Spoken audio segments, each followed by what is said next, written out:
mencurahkan rahmat-Nya untuk kita semua.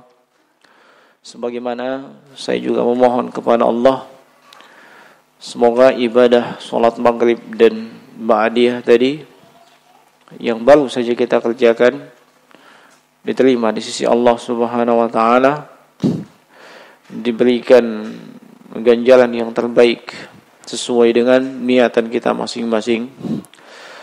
Dan demikian pula dengan ibadah-ibadah yang telah kita kerjakan sebelumnya, dan kita pun berharap kepada Allah diberikan hidayah, taufik, diberikan keistiqomahan untuk tetap di atas kebaikan, di atas amalan soleh, sehingga dengan datangnya ajal menjemput. Nah, ikhwani fiddin, azzalallahu wa iyyakum ajmain. Salah satu di antara ibadah yang agung, yang ibadah ini banyak kita temukan di dalam Al-Quran. Allah Subhanahu wa ta'ala perintahkan untuk melakukannya. Dan kalau berbicara tentang ibadah, maka seperti yang diungkapkan oleh Syekhul Islam Ahmad bin Abdul Halim Al-Harrani Ad-Dimashqi rahimahullahu ta'ala, yang lebih dikenal dengan Syekhul Islam Ibnu Taimiyah, beliau ungkapkan bahwasanya ibadah itu adalah ismun jami' likulli ma yuhibbuhu Allah wa yardah.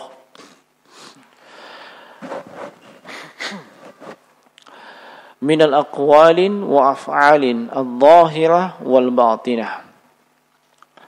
Ibadah itu adalah ismun jami', nama yang meliputi atau mencakup, atau suatu penamaan yang mencakup segala sesuatu yang Allah cintai dan ridhai. Segala sesuatu yang Allah cintai dan ridhai. Baik itu bentuknya aqwal, ucapan, ataupun af'al, perbuatan, atau dia zahir, nampak, bisa dilihat dengan panca indera kita, atau tidak nampak, tidak bisa dilihat dengan panca indera kita, tapi itu yang melakukan ibadah. Seperti misalnya ibadah yang berupa amalan hati, ya, niat, inabah, raja, itu amalan hati, nggak ada yang bisa lihat, ya. Kalau tadi kita sholat, orang lihat, zahir, nampak. Nah, semua yang Allah cintai dan ridhai, apapun itu. Dan untuk mengetahui yang Allah cintai dan ridhai, kita bisa melihat kepada Al-Quran, yang kedua hadits qudsi, dan yang ketiga adalah sunnah nabawiyah. Nah, kalau misalnya dalam Al-Quran Allah menyebutkan innallaha yuhibbut tawwabin wa yuhibbul mutatahhirin. Allah cinta mereka yang bertaubat, Allah cinta mereka yang mensucikan diri. Maka ketika Anda bertaubat, Anda melakukan ibadah, so Allah cinta itu. Anda bersuci, Anda melakukan ibadah, Allah cinta itu, ya. Nah, jadi cakupan ibadah itu luas. Cakupan ibadah itu luas dan tidak bisa kita batasi, hanya dengan batasan ibadah mahdhah, walaupun dimaklumi bahwasanya di sana ada ibadah yang sifatnya mahdhah, ibadah murni, ya, seperti ibadah salat yang kita laksanakan tadi, tilawatul Quran, zikrullah, ya. Selain itu ada ibadah yang dia bukan ibadah murni, nah, tapi juga masuk dalam cakupan ibadah, Seperti tabassum, tersenyum kepada saudaramu. Anda ta'awun, menolong saudara Anda, dan yang semisal dengan itu pun bagian daripada ibadah. Iya. Nah, di antara ibadah yang Allah perintahkan dalam Al-Quran adalah bersyukur akan nikmatnya. Bersyukur akan nikmatnya. Kita ambil contoh misalnya Allah Subhanahu wa taala berfirman, "Fakulu mimma razaqnakum halalan thayyiba washkuru ni'matallahi in kuntum iyyahu ta'budun." Makanlah dari apa-apa yang telah kami berikan rezeki kepada kalian, yang halal dan thayyib, ya, yang halal dan yang thayyib. Washkuru ni'matallah, datang dalam bentuk amar, perintah. Dan bersyukurlah akan nikmat Allah. In kuntum iyyahu ta'budun, jika memang kalian itu beribadah kepada Allah. Ayatnya jelas. Sangat jelas. Nah, dan ada ayat yang semisal dengan ini di surah Al-Baqarah. Ya ayyuhalladzina amanu qulu min thayyibati ma razaqnakum washkuru lillahi in kuntum iyyahu ta'budun. Esensinya sama. Perintah untuk bersyukur kepada Allah.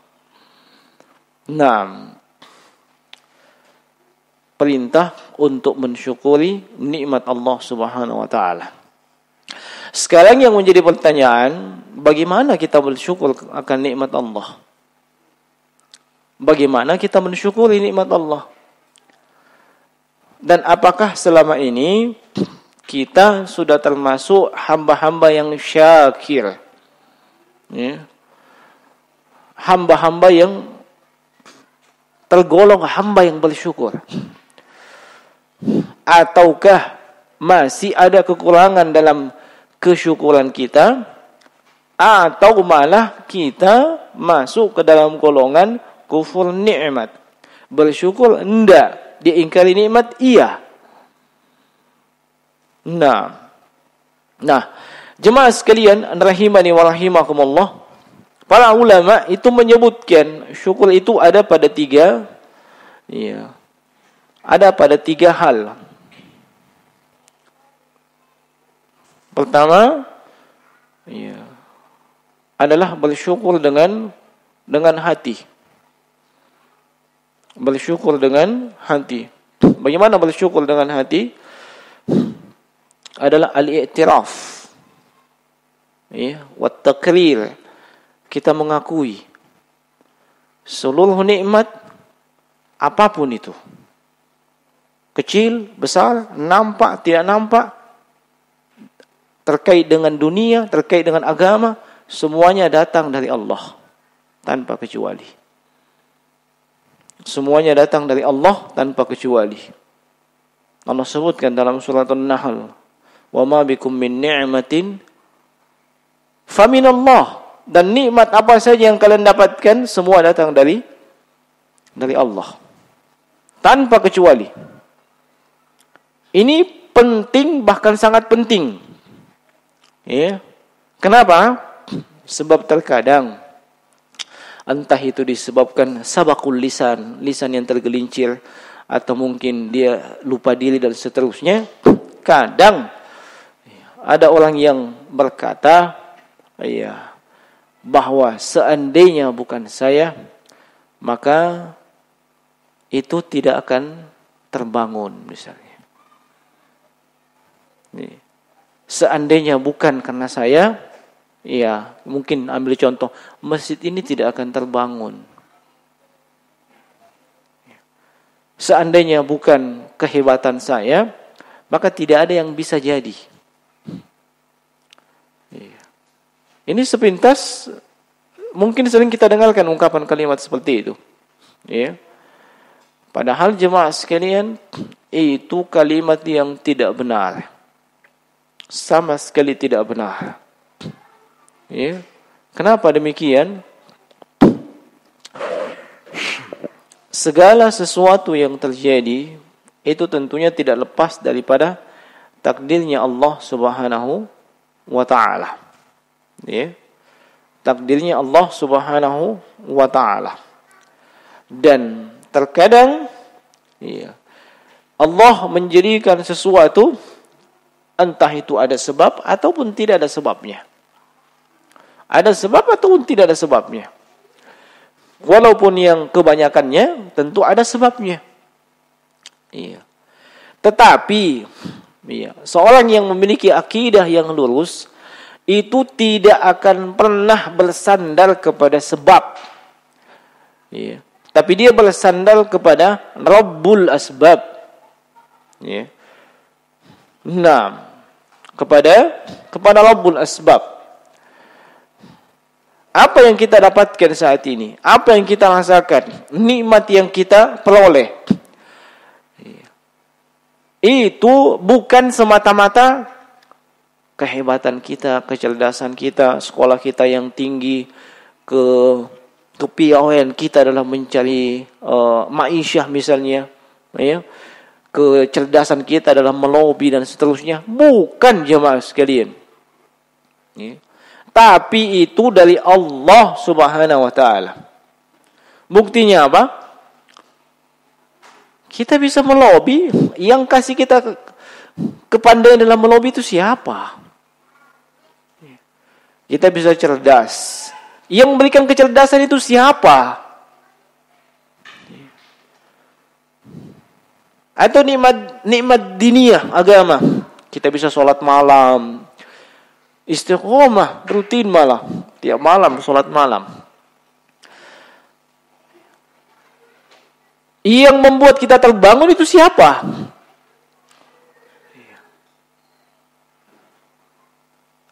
Yang memberikan kita nikmat supaya dapat sholat malam itu siapa? Kalau kita fikir, kita tidak ada apa-apanya. Tidak ada sama sekali. Oleh sebab itu jemaah sekalian, seluruh nikmat ya, itu datang dari Allah Subhanahu wa taala tanpa kecuali. Ini harus kita yakini dengan seyakin-yakinnya. Tidak boleh kita ragu, apalagi ya, sampai ada keyakinan itu disebabkan kecerdasan saya, kepandaian saya, karena sekolah saya yang tinggi. Masya Allah. Sama sekali tidak, jemaah sekalian. Ya, tapi itu semata-mata datang dari si Allah Subhanahu wa taala tanpa kecuali. Ya. Nah, dan saya kira kita sudah sering diingatkan dengan kisahnya yang cukup masyhur dalam Al-Quran. Orang yang hidup di zamannya Nabi Musa, yang namanya sampai sekarang masih sering disebut-sebut. Ya. Setiap orang dapat harta terpendam, ya, pasti disebut namanya dia. Ya, hartanya Qarun, tapi bukan pakai qaf. Sekarang sudah terjadi pergeseran, jadi huruf K. Ya, harta Qarun. Padahal asalnya itu harta Qarun. Iya.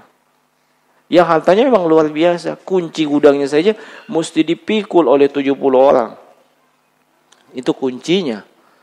Ya. Bagaimana tempat kuncinya itu? Bagaimana gudangnya? Ya. Tidak usah dipikir. Ya. Yang jelas banyak. Ya. Tapi coba dilihat. Ketika diperintahkan dia bersyukur kepada Allah. Ya. Tuhannya Nabi Musa, sebab Allah yang berikan itu. Apa jawabannya? Innama utitum ala ilmin indi. Ini saya dapat semua ini karena ilmu saya. Ilmu saya. Nah, ini bukannya mengakui nikmat, malah kufur nikmat, malah mengingkari nikmat. Itulah kufur nikmat. Hasilnya apa yang terjadi? Ya, saya kira kita sudah tahu, ya. Makanya setiap ditemukan di tanah, walaupun sebesar biji talok, wah, kayaknya harta karun ini. Ya. Nah, itu Qarun dulu. Ada dalam Al-Quran disebutkan, diabadikan supaya kita dapat mengambil ibrah, pelajaran. Nah, ini yang pertama. Bahwasanya seluruhnya datang dari sisi Allah. Ya, tanpa kecuali. Allah tegaskan dalam Al-Quran. Wa ma bikum min ni'matin fa min Allah. Kemudian yang kedua adalah mensyukuri dengan al-lisan. Mensyukuri dengan al-lisan, dengan ungkapan kalimat yang keluar dari lisan kita. Dan ini yang sepertinya yang paling populer dan paling enteng, ya, yaitu dengan mengucapkan hamdalah, alhamdulillah, ya, saya bisa menikah misalnya. Kenapa saya pakai itu dia? Yang lain, alhamdulillah, ya, cair lagi BLT misalnya, ya. Iya kan itu juga nikmat, ya. Alhamdulillah cair lagi BLT. Nah, alhamdulillah cair lagi es di kutub sana, ya. Nah, alhamdulillah saya dikasih air minum, dan seterusnya dan seterusnya. Kita paham itu. Cuman kadang itu kalimat alhamdulillah kita tidak resapi, ya, kita tidak meresapinya dengan baik. Alhamdulillah itu maknanya adalah wasful mahmud bil kamal ma'al mahabbati wat ta'zim, ya. Yang namanya alhamdulillah itu adalah wasful mahmud, mensifati yang dipuji dengan kesempurnaan, ya. Mensifati yang dipuji dengan kesempurnaan, dan itu diiringi dengan ta'zim, ya, wal mahabbah, pengagungan dan kecintaan kepada yang dipuji. Dan ini hanya khusus untuk Allah. Kalau kita memuji orang lain, satu, sesuai kadar kebaikan dia. Yang kedua, belum tentu ada ta'zim dan mahabbah kepada dia. Bisa jadi kita takut karena kita puji dia. Tapi kalimat alhamdulillah, iya, itu di dalamnya apa? Iya, mensifati yang dipuji, iya, dengan kesempurnaan, tidak ada kekurangan sama sekali. Dan itu diiringi dengan pengagungan kepada yang dipuji dan kecintaan kepada yang dipuji. Itu makna alhamdulillah. Iya. Yang kadang lisan-lisan kita keseleo, alhamdulillah, alhamdulillah. Iya. Alhamdulillah, kenapa? Agak, ya, mungkin karena kebiasaan atau sudah terbiasa. Ya.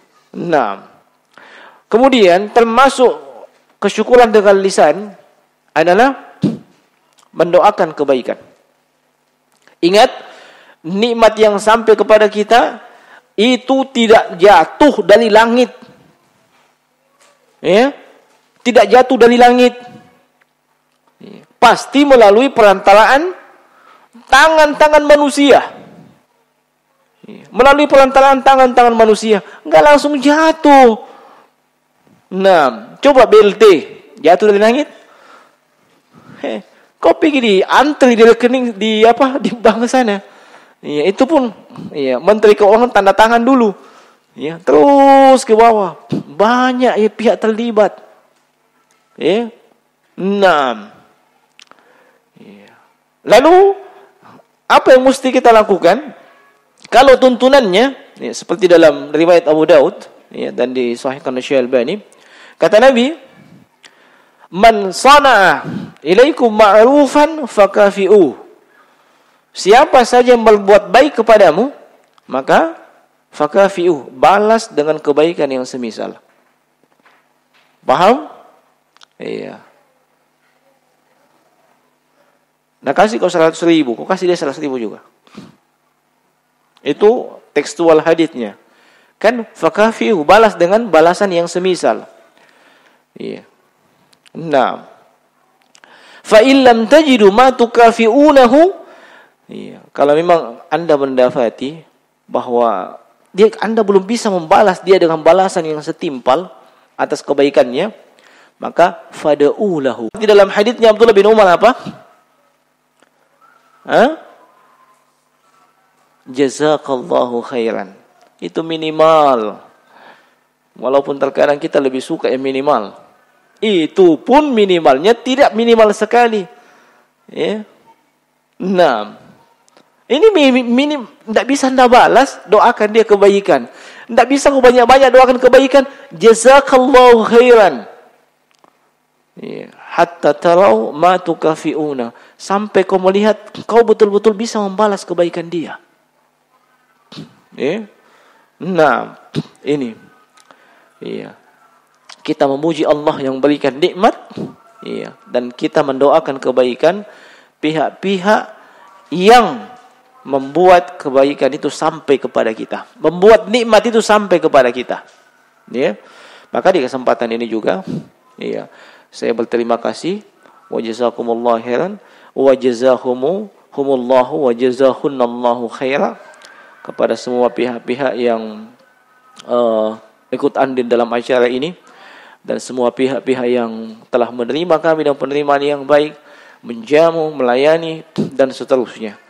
Iya, wallahi kami tidak bisa balas semua itu. Iya, dan kami berharap kepada Allah itu diberikan balasan yang terbaik. Iya, diberikan balasan yang terbaik sebagaimana yang Allah Subhanahu wa taala dan Rasul-Nya janjikan. Nah, kemudian jemaah sekalian, kalau Anda enggan berterima kasih kepadanya, mendoakan dia, iya, atau bahasa biasanya kan terima kasih, kan begitu. Ya, thank you very much, dia bilang orang Bugis toh. Nah, kalau kita tidak bisa seperti itu, Anda tidak bisa dikatakan orang syakir. Anda tidak bisa dikatakan orang yang bersyukur. Walaupun Anda sudah mengakui ini datang dari Allah, Anda juga memuji Allah, tapi Anda tidak pandai untuk mensyukuri atau berterima kasih kepada pihak-pihak yang telah membuat nikmat itu sampai kepada Anda. Kenapa?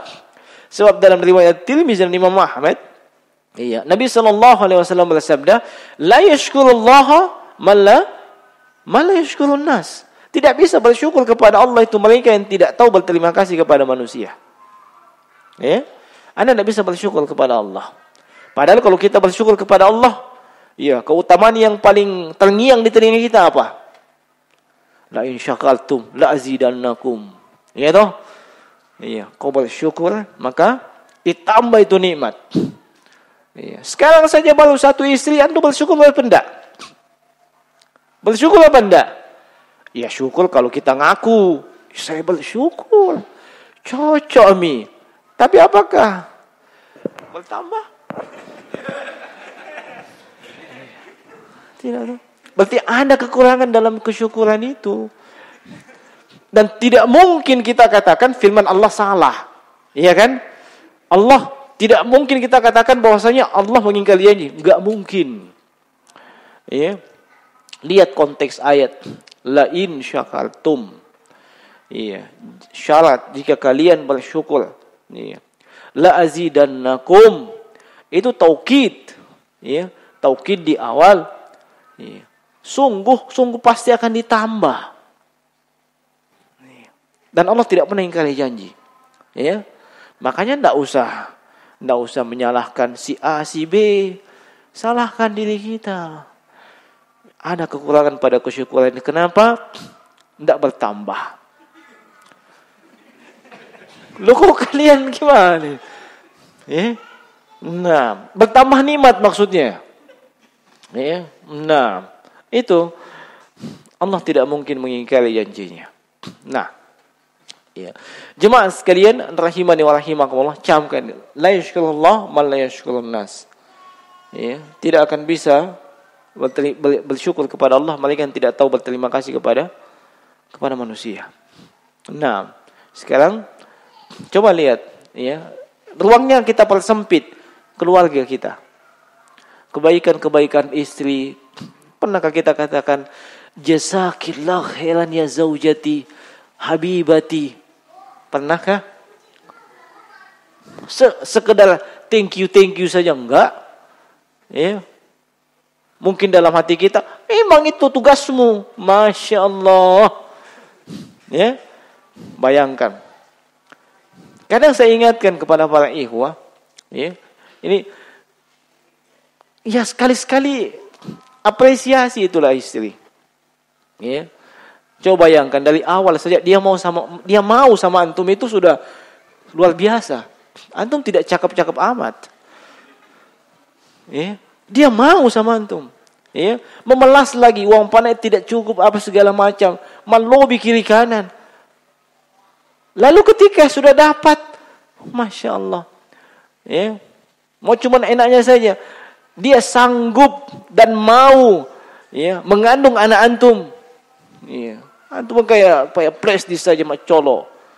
Ya. 9 bulan. Enggak main-main. Sudah itu melahirkan, kasihan, menyusui. Terima kasih, Kek. Ya. Masya Allah, jazakallah, sudah mengandung anak saya dan tidak ada itu. Ya, disuruh jaga saja melahirkan tidur. Iya tuh. Ya, bangun anaknya saja. Wih, anakmu bangun. Anakmu bukan anak kita. Iya. Lalu kalau begitu, kapan bertambah? Ya bisa dalam mimpi. Karena memang nggak ada kekurangan dalam kesyukuran kita. Ya, ada kekurangan dalam kesyukuran kita. Bagaimana janji Allah? Lain syakartum, kalau kalian bersyukur. Nah, cukup sampai di situ. Yang ketiga, pada terlalu panjang, ya. Yang ketiga adalah dengan anggota tubuh. Ya. Dengan anggota tubuh. Maksudnya apa? Bersyukur dengan anggota tubuh, iya. Seluruh nikmat yang diberikan Allah kepada kita, termasuk anggota tubuh kita ini, silahkan dipergunakan sesuai dengan yang Allah inginkan. Ya. Nah, kedua tangan, kedua kaki, seluruh anggota tubuh dipergunakan, dimaksimalkan, ya, sesuai dengan apa yang Allah cintai dan ridhoi. Apa yang paling pertama yang wajib kita tunaikan sebagai seorang manusia? Ibadah, mentauhidkan Allah. Ya.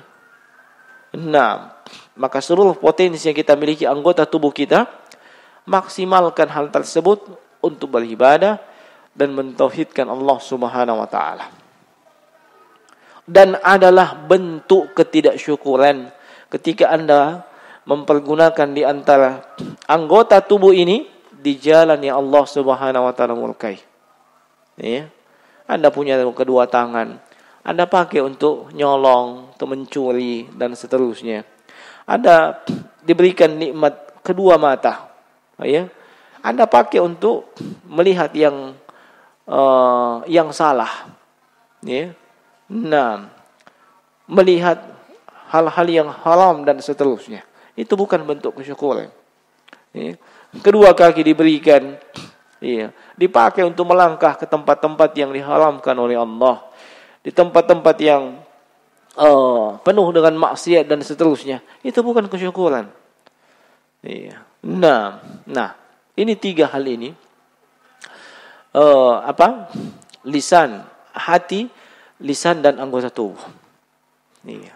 Nah, kalau kita bisa realisasikan hal tersebut dengan benar, iya, maka Anda adalah hamba yang syakir, hamba yang bersyukur.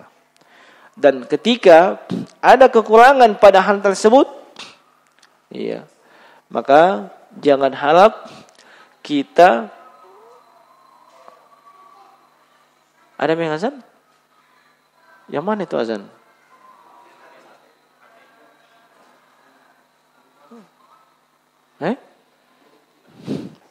Nah, dan ketika ada kekurangan pada kesyukuran kita, maka jangan kita berharap nikmat itu akan bertambah. Yang ada, nikmat yang sebelumnya kita rasakan itu hilang. Ya. Nikmat yang sebelumnya kita rasakan bisa hilang. Wah, apa buktinya? Banyak. Coba mereka yang tidak bersyukur punya 1 istri. Ya. Tidak disyukuri. Sudah. Bisa. Hilang nikmat. Ya. Iya tuh. Nah. Kan ada juga itu yang punya prinsip. Iya. mau kayak Nabi katanya. Apa itu? Dia mau cari istri kedua itu janda. Iya. Oh, itu bukan sunnah cari janda. Iya. Apalagi sampai dapat janda tapi istri pertama jadi janda juga. Itu malah jadi parah. Iya. Nah, kemudian yang terakhir jemaah sekalian rahimani wa rahimakumullah, ya. Termasuk di antara hal yang membantu kita bersyukur, ya. Dalam perkara duniawi, lihat yang statusnya di bawah kita. Dalam perkara duniawi, lihat yang statusnya di bawah kita. Ya. Nah, kata Nabi, unzuru ila man huwa asfala minkum. Lihat orang yang derajatnya di bawah kalian. Maksudnya dalam perkara agama, dalam perkara dunia. Ya.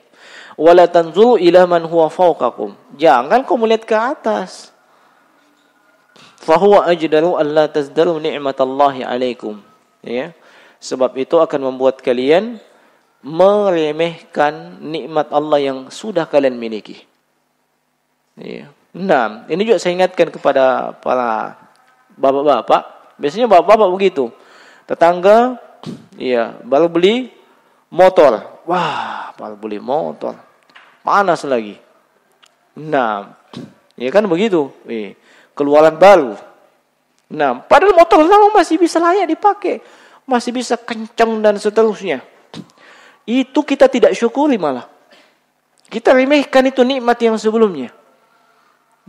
Nah, dan kalau kita remehkan, tidak kita syukuri, itu bisa hilang itu nikmat.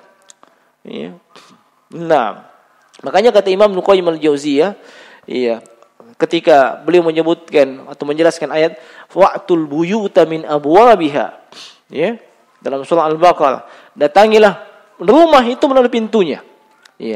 Pintu bertambahnya dan dawamnya nikmat, pintunya kesyukuran. Maksudnya, Anda ingin nikmat itu tetap ada, tidak hilang, tidak dicabut dari Allah, dan bertambah lagi dengan nikmat yang sebelumnya belum pernah ada, itu pintu kesyukuran, tidak ada pintu lain. Demikian pula sebaliknya, nikmat yang sebelumnya sudah ada bisa dihilangkan, bisa dicabut, dan tidak akan mungkin bertambah nikmat yang sebelumnya kita belum pernah rasakan. Disebabkan apa? Kufur nikmat. Wa'tul buyuta min abwabiha. Pintunya cuma satu, cuma kesyukuran. Maka lihat ya, kalau kita sudah punya sepeda, alhamdulillah. Yang lain masih jalan kaki. Yang jalan kaki juga alhamdulillah. Ada kesan tidak ada kakinya. Nah, sudah punya rumah satu, alhamdulillah. Ada orang kontraktor. Maksudnya tukang kontrak. Dia enggak benar. Nah, syukuri apa yang ada. Ini masalah duniawi. Dan ini tidak berlaku untuk masalah akhirat. Kalau masalah akhirat, masalah agama, kebalikannya. Jangan kayak gitu. Biar misalnya alhamdulillah saya sudah hafal 5 surah di juz ammah. Masih banyak di bawah saya. Lah, tidak boleh kayak begitu kalau untuk urusan akhirat. Nah, coba lihat Nabi ketika menyuruh umatnya berdoa meminta surga, apakah Nabi menyuruh kita minta empelannya mau surga, halamannya? Kita minta surga Firdaus, surga yang paling terbaik, surga yang paling tinggi. Idza sa'altumul jannata fas'alu al-firdaus. Kalau kalian minta surga Firdaus. Bukan pinggirannya surga, bukan halaman-halamannya mau. Itu kalau perkara agama. Makanya jangan seperti itu. Lihat kawan-kawan, Masya Allah, dia sudah hafal juz 30. Saya harus bisa sama dengan dia. Kalau bisa saya kalahkan dia. Ini persaingan yang tidak masalah. Ini namanya fastabiqul khairat, berlomba-lomba dalam kebaikan, tidak masalah. Jangan dia sudah juz 30, biar misalnya dan begini nasibku saya kasih Ya, tak 5 surai. Tidak boleh jemaah sekalian. Ya, kalau urusan duniawi silahkan. Tapi untuk urusan akhirat, iya, kita diperintahkan berlomba-lomba. Fastabiqul khairat wa fi dzalika falyatanafasil mutanafisun. Jangan melempem. Iya, dia bisa. Dia makan nasi, saya makan nasi. Dia bisa, insyaallah saya juga bisa. Iya. Nah, wah, saya sudah tua. Iya. Banyak juga yang tua bisa. Nah, iya, kesimpulannya untuk urusan duniawi, iya, lihat ke bawah supaya Anda lebih mudah untuk bersyukur. Tapi untuk urusan akhirat, melihat ke atas. Kalau kita sudah menyelesaikan misalnya tadi, iya, saya sudah selesai usulus salasah. Lihat, oh, si fulan sudah selesai, iya, qawaidul arba. Saya mesti capai dia. Lihat lagi si fulan sudah selesai qawaidul arba. Wah, saya mesti selesaikan usulus sittah. Iya. Wah, si fulan sudah selesai usulus sittah. Saya mau selesaikan kitabut tauhid. Iya. Si fulan juga sudah selesai kitabut tauhid. Saya mau akidah wasithiyah. Iya. Begitu seterusnya, terus naik. Iya, jangan si fulan sudah selesaikan usulus salasah. Biar bambi saya kasih yang begini. La ya ikhwan. Ya. Untuk urusan akhirat, untuk urusan agama, berlomba-lomba. Ya. 6. Dan sesuai dengan kadar usaha yang kita lakukan, sesuai dengan perjuangan kita, ingat, pahala itu besar sesuai dengan kadar perjuangan kita. Ya. Bukan karena cepatnya kita mencapai suatu tujuan. Orang yang, contoh saja, antum belajar akidah wasithiyah, ya, betul? Iya. Nah, ada yang akidah pertengahan itu akidah wasithiyah maksudnya, ya. Nah, ada orang yang belajar akidah wasithiyah, iya, mungkin sekali terangkan, faham, masuk di kepala. Ada yang 3 kali, 4 kali, kayak orang vertigo, ya. Nah, ini mungkin dia pahalanya jauh lebih besar dibandingkan yang saya tadi. Sebab dia terus murajaah. Itu kan belajar. Ya. Nah, inna idhamil jaza ma idhamil bala, kata Nabi dalam riwayat At-Tirmizi. Besarnya pahala itu berbanding lurus dengan perjuangan dan kesulitan yang Anda tempuh. Berbanding lurus. Makanya kalau Anda sedikit buntu, maaf ya, sedikit buntu sedikit, pokoknya berjuang terus. Ya. Nah, ada orang yang memang lancar, ya Allah takdirkan dia lancar. Tapi mudah-mudahan Allah takdirkan saya lebih banyak pahalanya dibandingkan dia. Biasanya orang yang sudah tahu, malas orang aja, sudah tahu nih. Tapi orang yang kasihan masih, ya begitu, terus meroja. Padahal kalau dia belajar terus, tentunya itu ada pahala. Nah, iya. Oleh jemaah sekalian rahimani wa rahimakumullah, sebagai kesimpulan pada pertemuan kita kali ini, bahwasanya, iya, di antara ibadah pokok yang terkadang kita sepelekan adalah mensyukuri nikmat Allah Subhanahu wa taala.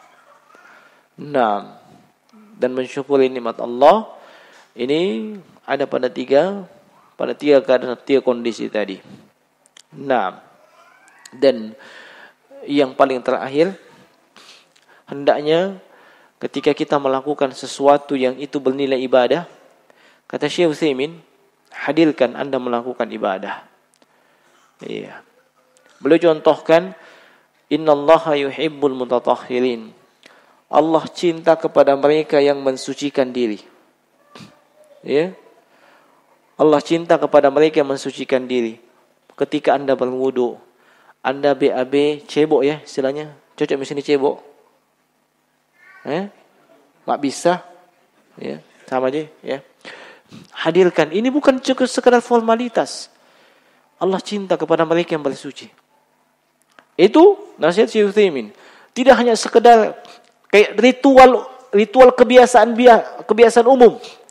Iya, berwudu seperti biasa. Pokoknya hadirkan dalam diri kita. Maksudnya itu adab hati orang yang melakukan ibadah. walaupun ibadah tersebut sepele. Dia berwudu, hadirkan dalam hati, Allah cinta kepada mereka yang bersuci. Termasuk ketika Anda bisa, ya, Allah cinta kepada mereka yang mensucikan diri. Nah, habis melakukan dosa bertobat kepada Allah, Allah cinta kepada mereka yang bertobat. Ya, hadirkan itu. Allah mencintai perbuatan ini. Itu adab hati orang yang melakukan ibadah. Iya, saya kira ini yang bisa saya ingatkan dan sampaikan di kesempatan ini. Mudah-mudahan bermanfaat dan yang benar hanya datang dari sisi Allah, yang keliru dari kami dan dari syaitan. Mohon maaf jika ada ungkapan yang tidak berkenan. Subhanakallahumma bihamdika asyhadu an la ilaha illa anta astaghfiruka wa atubu ilaik. Assalamualaikum warahmatullahi wabarakatuh.